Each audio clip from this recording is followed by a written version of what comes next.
Just today, World of Warships Blitz launched its massive crossover event with Warhammer Skulls. Let's take a quick look at what we have here. First, looking at the store, this event features a large number of bundles. Veteran players are probably familiar with the 4 ships, Ignis, Purgatio, Ragnarok, Cross of Dorn, and ship Smasha, but we will introduce each ship later.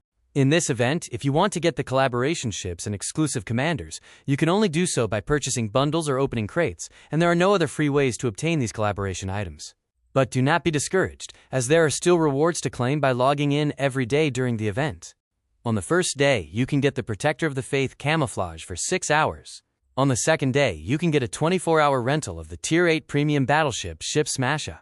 On the third day, you can get 3 advanced repair kits. On the fourth day, you can get a 24-hour rental of the Tier 8 premium battleship Cross of Dorn. On the fifth day, you can get the Primordial Annihilator camouflage for 24 hours. Although the rental time obtained on the second and fourth days is not very long, this is quite important for those who do not have the collaboration ships, because you can participate in the Warhammer Skulls Returns Challenge during the rental period to earn extra rewards by destroying enemy ships. In the final stage, you need to destroy 100 ships to get 500 gold. As for whether to participate in the event, it depends on the individual. In my personal opinion, the rewards are not quite proportional to the effort required. Next, let's introduce the collaboration ships. Unlike the PC version, Ignis Purgatio is inspired by Tirpitz instead of Amagi. It is equipped with 2 charges of Radar 1 and has the exclusive skill For the Emperor, which can increase the firing range of secondary guns and anti-aircraft weapons by 20% for 25 seconds.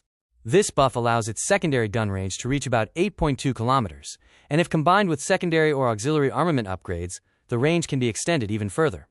Best of all, this exclusive skill can be used up to 4 times, and I believe this will definitely be a very fun ship to play.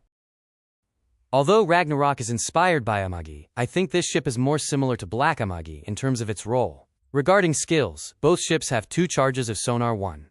Ragnarok's exclusive skill is Let the Galaxy Burn, which increases max speed by 5% and increases main gun accuracy and reload speed by 10% for 60 seconds, while Black Amagi is equipped with Rapid Reload 1. In comparison, although the reload speed percentage increased by Let the Galaxy Burn is not as high as Rapid Reload 1, the duration of the buff is much longer, and it provides an additional boost to main gun accuracy. Overall, I think Ragnarok's skill loadout is superior to Black Amagi's. Cross of Dorn is inspired by Odin and is the highest rated ship in this collaboration event.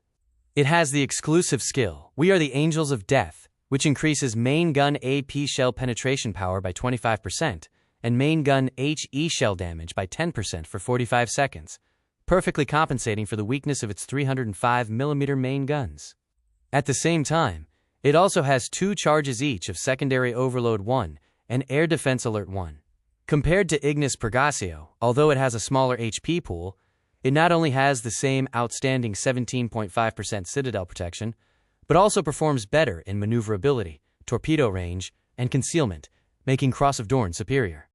Ship Smasha is inspired by Vladivostok, but it breaks away from the original sniper image of Soviet battleships and is a ship suitable for mid-range combat. Compared to other collaboration ships, it has the highest HP pool, up to 53,572 points, and has an extremely excellent 22.5% fire and flooding resistance.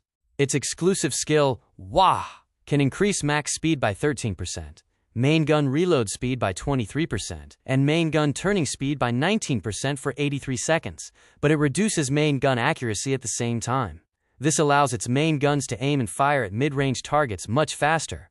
It is important to note that this skill can only be used once per battle, so the timing of activating it is very crucial. At the same time, it is equipped with 2 charges of Sonar 1, reducing the risk of being hit by torpedoes. Overall, as long as you know how to seize the right moment to push towards the enemy line, I believe this will definitely be a very furious and highly oppressive ship to play.